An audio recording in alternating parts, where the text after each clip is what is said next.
This is the ripple effect of well-being in work and life.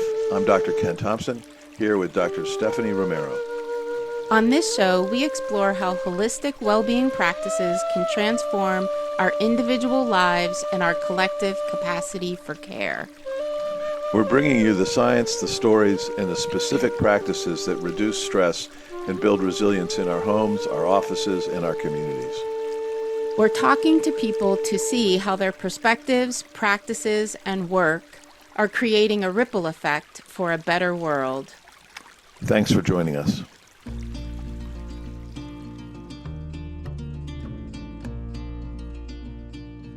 Welcome back to the Ripple Effect podcast. Today, I'm joined by Gavrila Abramson, a woman whose work is dedicated to the profound art of coming home to ourselves. Gavrila is a mindfulness educator and Sangha leader who looks at the Buddha's teachings through an originally trauma-informed lens, making the practices accessible to everyone no matter where they're starting from. She's also a somatic psychotherapy practitioner and a movement guide, weaving together yoga, qigong, and the wisdom of the natural world to help us trust the noble seat of truth, our own bodies.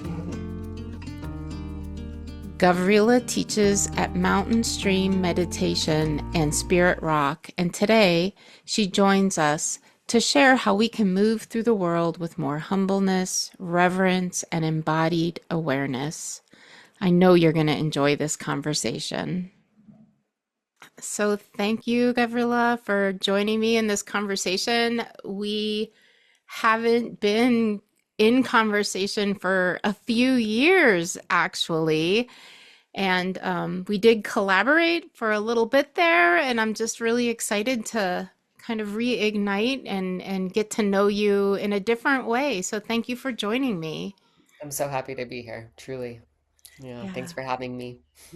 And I know the conversation we'll have today is the topics are both of our favorites. So very happy to get this going.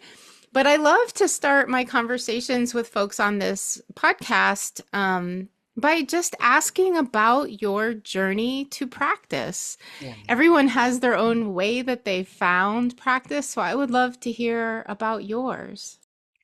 Yeah, I was reflecting on this a little bit. I could feel almost like the unoriginality of my initial response, which is like coming to the Dharma through suffering because of suffering. And maybe that's a little too simplified. Like for me, I would say it was coming through suffering, but I think really the deeper kind of layer of that was unknowingly seeking something that I just wasn't finding in everyday life. Um, I, I'll say I dove into not into suffering. I dove into meditation when I was in my early 20s. And at that point, it was like I'd been walking through the check boxes that were laid out for me. Go to college. At that point, I really felt like I needed a degree that I could I could pay tuition back. And so at that point, I was an engineer in New York. And I was working a job that I wouldn't even see the sun all day. I'd get into work before the sun came up and I'd leave after the sun went down. And I just started to feel this question arise. Is this a life worth living? And it was really my first, I would say, embodied experience of depression, where it really just felt, I was living in New York at the time and it was like outside looked gray, inside looked gray. And so I kind of did the best thing I knew how to do, which was to kind of find a exit strategy. And at that point, what landed in my inbox was an invitation to visit Israel. And so I did that. I went to Israel and I decided to quit my job. And I would say that was one of my first kind of kind of spiritual warrior, taking a jump, taking a plunge in a direction she doesn't know where she's going. And ended up at an ashram in the desert in Israel, where there was this program that you could practice meditation twice a day and then work trade to be there. And I think one of the most important pieces of that, when I look back, was this experience of shifting from my eyes being focused outward to my eyes turning inward. I think it was also a moment where I first understood it was like pulling the curtain back on the mind and realizing mind isn't me. Never had known that. Never had ever known that. And so it became this kind of incubator moment of spending time 2 hours a day, turning inward, turning inward, turning inward. And so that was really the initial point. And once I left that experience and came back to the States, I just knew I couldn't come back. I couldn't return to, yeah, I don't know, like working in industry. And I knew my life had to center around this practice because of already feeling its freedom baked in. Yeah.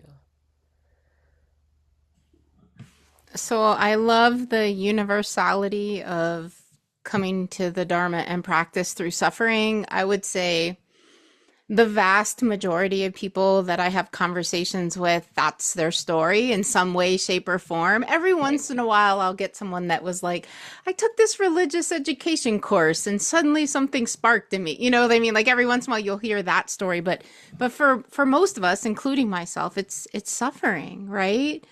And it's like you said, it's the seeking of something more, something greater, right? And I love that there's this very individual story. Every one of us has our own unique path, but there is also this great universal Right.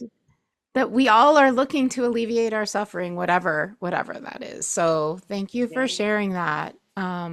Yeah, And thank you so I'm thinking about too how it's like maybe unintentional way we meet that first noble truth that the Buddha offered, which is that there is dukkha, there is an unsatisfactoriness. And so we kind of stumble into that. Maybe that's almost the first awakening probably for a lot of us is, oh my God, what do we do with this? This is real. This is happening.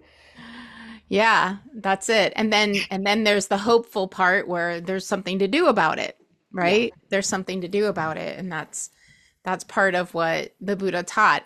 And I know that a lot of your work, and especially with David Tree-Levin and the work you did with us, has been centered around trauma informed or trauma sensitive practices. And I know you connect that to the Buddha's teaching. So I would love for you, since we kind of landed on the Buddha's teaching, to just kind of elaborate on where you see that connection and how that supported you in your journey. Yeah, absolutely. Yeah, I'll just acknowledge at this point that a lot of my training now is in somatic psychotherapy, right? So this is psychotherapy has in many ways become the land of naming trauma and digesting trauma on individual levels and on societal levels. And so as you said, that became a map within my practice and within my work of offering this kind of trauma sensitive lens to to meditation practice. Um, Somewhere that I feel like I'm landing right now, and it was something that we had talked a little bit about, is that we can use this modern language of trauma sensitive. But if we look back to the ancient practices of the Buddha, what that really means, that often got erased through modern time, modern bodies, is that the Buddha really translated the teachings that he found, that he encountered, to match whoever he was teaching to. And so that means, right, when we're talking about trauma sensitivity, what that means in a certain way is that something is being offered with choice, offered in a way that empowers the individual, that allows the individual to belong to a practice, that there is a doorway for someone to belong. And it's really deepened my faith in the path to see, to wake up to the teachings, the original teachings had doorways for all. And so, yeah, it feels really important to continue to elevate that. And it's maybe one of my favorite things in teaching meditation throughout time is really to find a path that works for everyone so that any of us can find belonging within these liberative teachings. One thing I'll add that's kind of morphing at this point in my work and my practice, I'm about to offer a Buddhism Beyond Patriarchy series coming up. And I kind of feel like this is just another way of describing this trauma sensitive orientation to practice. It's again looking at how do oppressive systems that we're awake to or not affect how we practice and how we are in community together. So that was, yeah, the impacts of patriarchy were happening from the origins of the Buddhist teachings, right? Way long ago in India, where patriarchy is so deeply embedded and still actually affects, right, practice now in modern day. That's super exciting. I just have to name that. So, not to take it into my story, but I have been impacted personally in sanghas where they were very patriarchal and I think caused harm because of Absolutely. that, because Yeah. of that. And so that's a super exciting, like maybe I'm gonna sign up Yeah. and be there with you for that because it's real, right? It's just so real. And like all of our work in Awaken Pittsburgh is exactly what you said. Like, how do we help people find the path for them? Right. Yes. And Yes. I once saw, and I probably, for people listening, I've probably told this story on this podcast before because it's one of my favorite stories. I saw the Dalai Lama, like a video of him giving this talk, and he was in this giant auditorium, right? And there's some guy being like the MC of the whole event, and he's wrapping things up and he turns to the Dalai Lama and he's like, Dalai Lama, is there one practice you can leave us with for all of these people? And the Dalai Lama, in his like beautiful, almost childlike way, gives this giant belly laugh, right? Oh, And he says, one practice for all these people. right. Right. And he just thought that Beautiful. was hysterical that someone thought he could give one practice for a whole auditorium full of people, because in the traditional Tibetan path, it's also that the teacher gets to know the student and Yes. where the student's at and what the student needs and gives them a practice to Yes. meet where they're at. Totally. Yeah, and I'm also, even as you said it, what kind of arose for me is in the West, a lot of the emphasis goes on the meditation practice, but it's so much more of an embodied practice than just the meditation practice. Like, some of the foundations of the Buddhist teachings are in sila, which is the Pali word for ethics, right? So how we actually live in a non-harming way, that actually it's like we need to set up these specific foundations of how we are in life, and that could be one's path. Actually, that could be the way to liberation, not just the practice itself. So even within the foundations of the teachings, there's not even just one thing. Yeah, no, 100%. And in fact, I once had a Buddhist monk when I was studying how to be a teacher, right? How to teach practice. I was studying with a Buddhist monk, and he said to me, he said, you can meditate all day. And then if you're lying and cheating and Right. stealing, you'll still never have peace Right. because you're creating the discord, you're creating the chaos. So he said, meditation's not the answer by itself. And this is exactly what you're naming, is that our right behavior, right, has to Absolutely. come together with the right mindfulness, Right. right, in And order to create a peaceful life. totally. And I think that's like part of the unfortunate reality of like often really amazing ancient mystical wisdom coming over the shores of the to the United States, and kind of just like losing half of the body of the teachings. So I mean, luckily now I do feel like there's more conversation around that, of like the whole body as much as we can access it, right, as in this on this soil over here. But yeah, there's so much more than what a lot of us touch into originally in the teachings. Yeah, so there's so much in there. Like, first, we could spend a whole hour unpacking how capitalism has tried to commodify practice. Like we could, this a whole thing, right?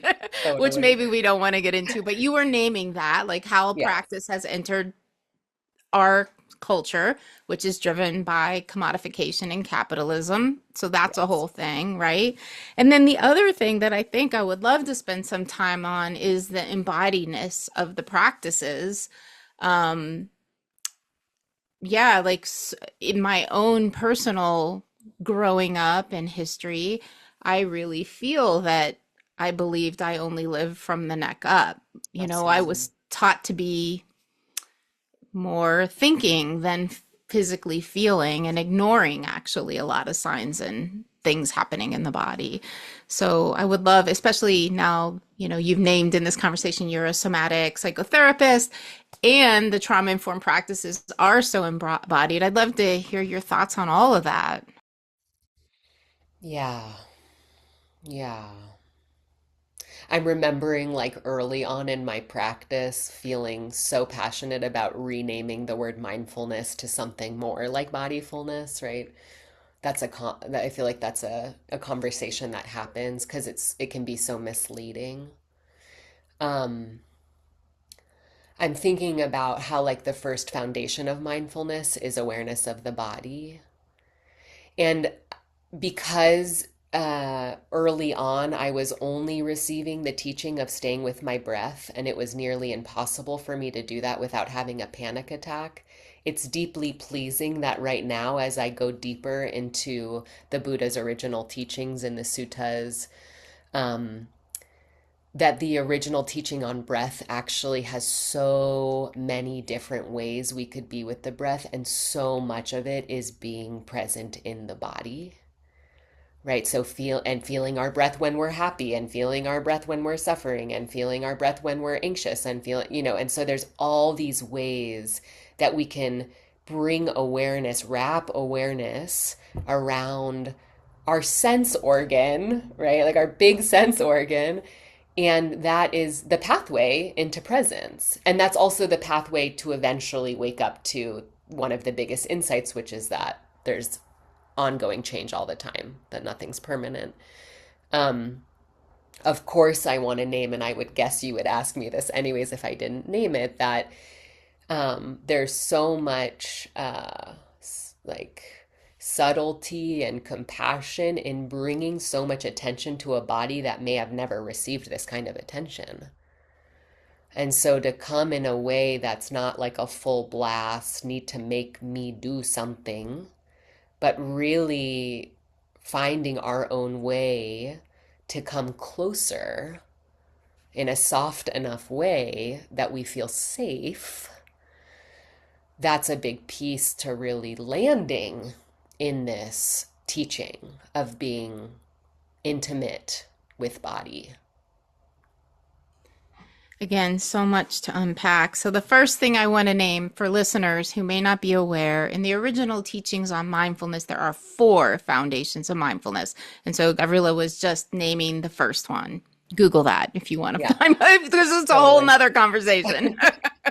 In fact, I'm just remembering, I think Jack Cornfield has some beautiful writings on the four foundations, FYI. And then the next thing is really this idea of approaching our physical exploration, our own exploration of our physical sensations and our bodies with this kind of compassion, care, you name softness, with safety, because so many folks, especially folks with trauma, don't feel safe in their own bodies, right? And so reclaiming our right to our own bodies is a journey, right? Is a journey. So thank you for naming that. And I And do want to, yeah, oh, sorry. please, no, I go. want I want to add one piece too that I think kind of gets lost, especially now that somatics has become pretty, pretty mainstream. When we talk about the Latin word soma, we're including more than just like physical body. So thoughts are part of body. Voice is part of body. In fact, even how we inhabit space is part of body. So there's so much flexibility in also finding out how we kind of reside. It's not like, oh, I have to plunge in and anchor into the body. That could be way too close for attention. And so really just, especially for folks that are listening, that are curious about coming closer to the body, that there are so many dynamic ways to make contact in a way that can be skillful and not feel hopefully overwhelming. Yeah, and I love that. And I always think of this idea of like microdosing or titration, like you don't Yes. have to do the whole thing all at once. You No. can start really small with what feels comfortable. Right. We're arriving to what's actually here, not what we think should be here. Yeah, exactly. Love it. Love it. And that also kind of circles back to what you were talking about staying in choice, Yes. right? You don't have to do Mm-mm. anything. And I think that's so important just for folks who are listening who might be new. If you're doing an audio that's guiding a practice for you, if something doesn't feel right for you, just don't do it. Just because someone's guiding it, they don't know your Yes. body, they don't know your experience. And I think this idea of teacher or guide, like they're not an authority on your personal experience. Absolutely. Yeah, and no one can meditate for us. We're the ones who That's right. actually know and experience it. And so, in a way, we're actually becoming the experts. That's right. Yeah, Exactly. And I think for me, that's um, the inherent wisdom that we all are learning to access, absolutely. right? And sometimes you might want to call that Buddha nature. Yeah, yeah. All brilliant for sure. Yeah, exactly. Exactly. I kind of want to talk a little bit about one of your platforms that's titled Whole, Complete, Perfect. Hmm. Yeah, I would love to hear kind of the story of how you chose that and also that word perfect maybe hangs people up a bit. Yeah. I know that I am a recovering perfectionist myself. So Oh, that word has a certain thing for me, right? absolutely. And somatic work, healing work in general, yeah, like it feels like you're slugging through a lot. Like you know what I mean? So yeah, I would love to just hear about Yeah, that name. absolutely. It's funny. I've had that website probably for, gosh, like maybe 15 years now, and I'm just starting to imagine shifting the name just based on where I'm at in my process. And originally it was just for a blog because I was writing a lot.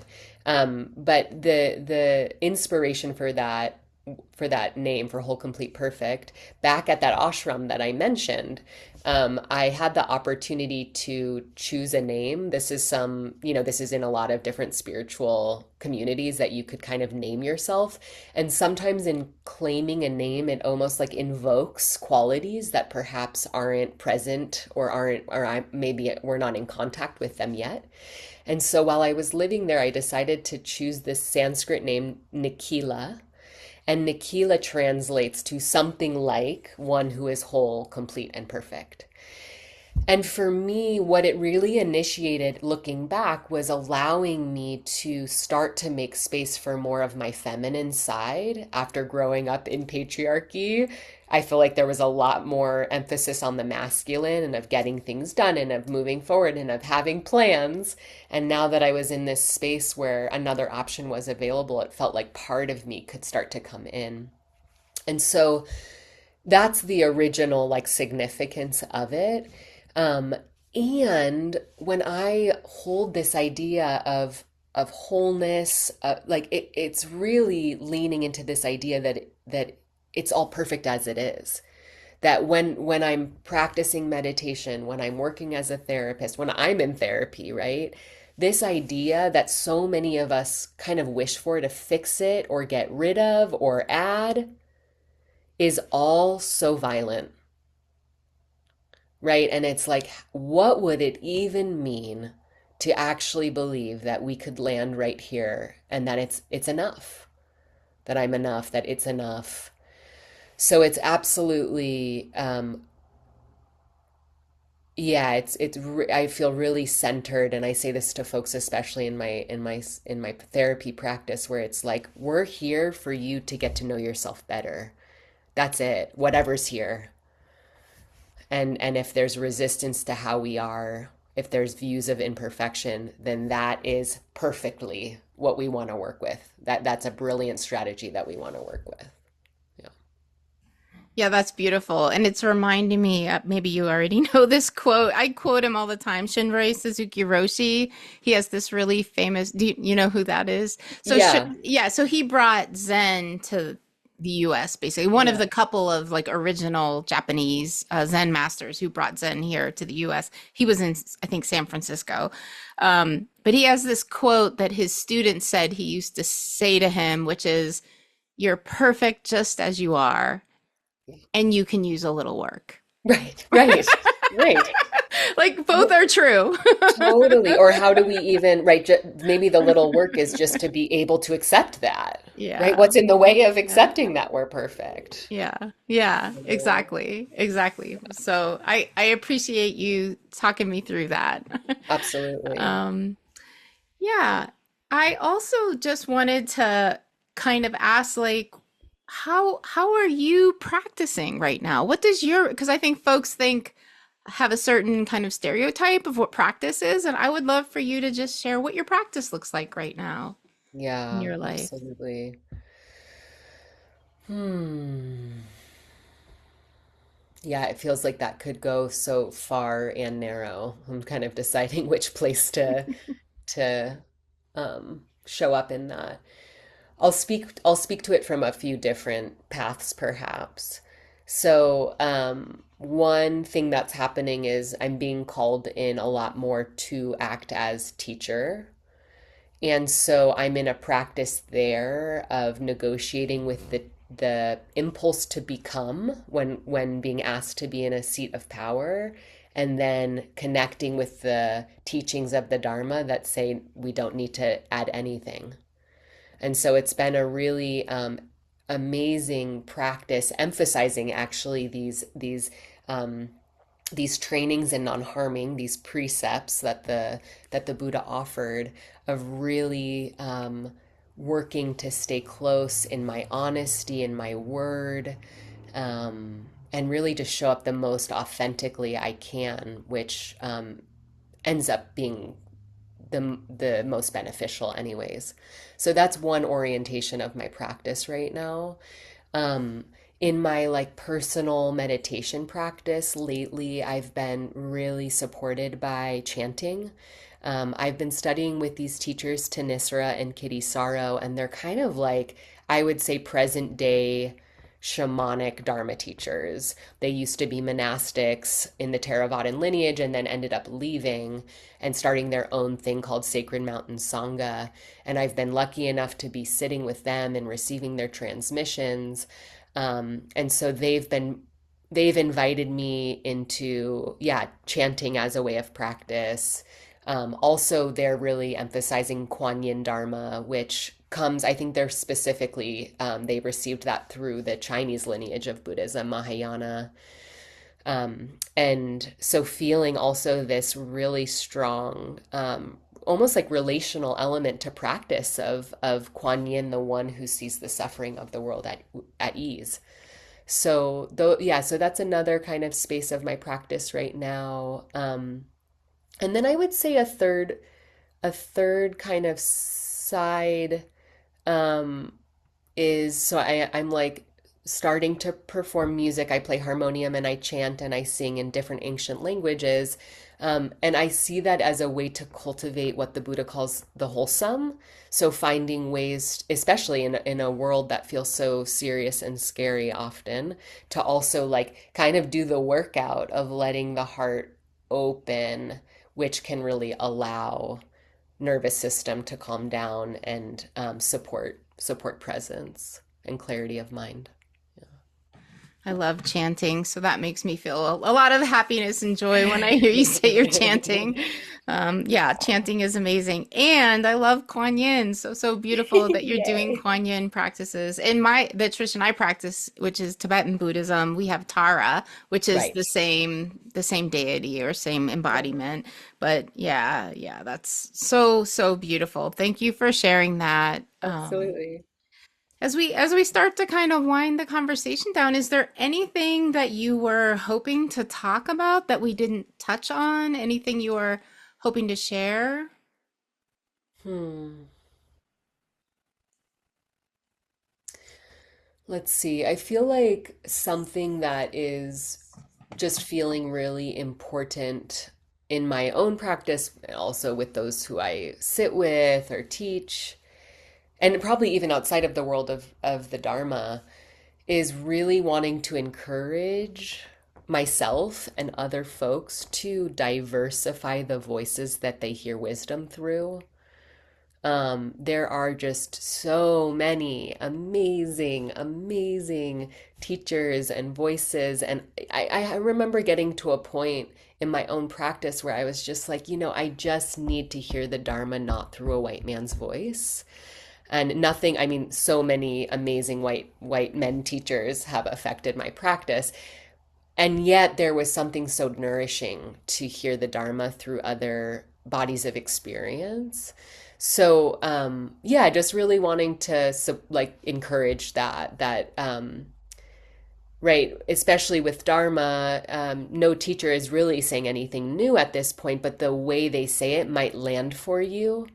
And so to really, get curious and find the teachers that when you hear them speak, your body eases, you feel like it's honey and nourishing, and to really let yourself sustain that seeking to find what aligns. I love that. And what a great segue to my last question. Perfect. I always end my segments by asking for recommendations of resources. So Yeah, it could be a website, could be a book, could be whatever you think has been a great sustenance to you in your practice that you would encourage others to check out. totally. Yeah, so there's a recent book that came out by Matt Weingast. He did his own interpretation of the first free women poems of the early Buddhist nuns. Such a beautiful, it's just a book of poetry, really, of like enlightened nuns from ancient times. So sweet to read before or after a practice or as your practice. Um, Lately, I'm kind of on fire learning about Deepa Ma, who was, yeah, like a very recent enlightened master, a lay woman, a mother. She died in the 90s, and many don't know about her, but I'm like, there's a Buddha right here. So Deepa Ma has a woman, Amy Schmidt, wrote a whole book on her, Deepa Ma, The Life and Legacy of a Buddhist Master. And then I'll also lift these teachers that I mentioned, Tanisra and Kitty Sorrow. They wrote a book together called Listening to the Heart, a contemplative journey to engaged Buddhism. And they really center it on this practice being just that we're listening to the heart. It's so delicious, really. It's such a beautiful book. I love all of those. I'm a huge fan of poetry, so I feel like I'm gonna have to buy that book. And I've Yeah. read the Deepa Ma book, and it's amazing. I love the whole, yeah, that was wonderful. And the whole idea of engaged Buddhism, actually, going back to even Thich Nhat Hanh using that Yes. term, engaged Buddhism, it actually, that idea was the inspiration for me to start Awake in Pittsburgh. Oh, that makes so much sense. Yeah. Yes. Yes. So coming to those teachings around that is yeah, that has guided the last 10, 15 years of my life. So encouraging folks to check that one out. We'll put the notes in the liner notes. I'll put those in there in case it went too fast for people to check. Appreciating you for naming those things. Well, Absolutely. Gavrila, I feel like there's so much here we could go on and on and on and on, but respecting everyone's time, maybe we'll have to do a part 2 sometime in the future and dive deeper into one of the things that we could have gone much, much deeper on. Yeah. But I'm appreciating your presence, your heart, your wisdom, and just thank you so much for taking a little bit of time to speak with me today. My pleasure. You've cultivated such a beautiful community, and I'm so happy to serve and participate. Thank you. Thank you.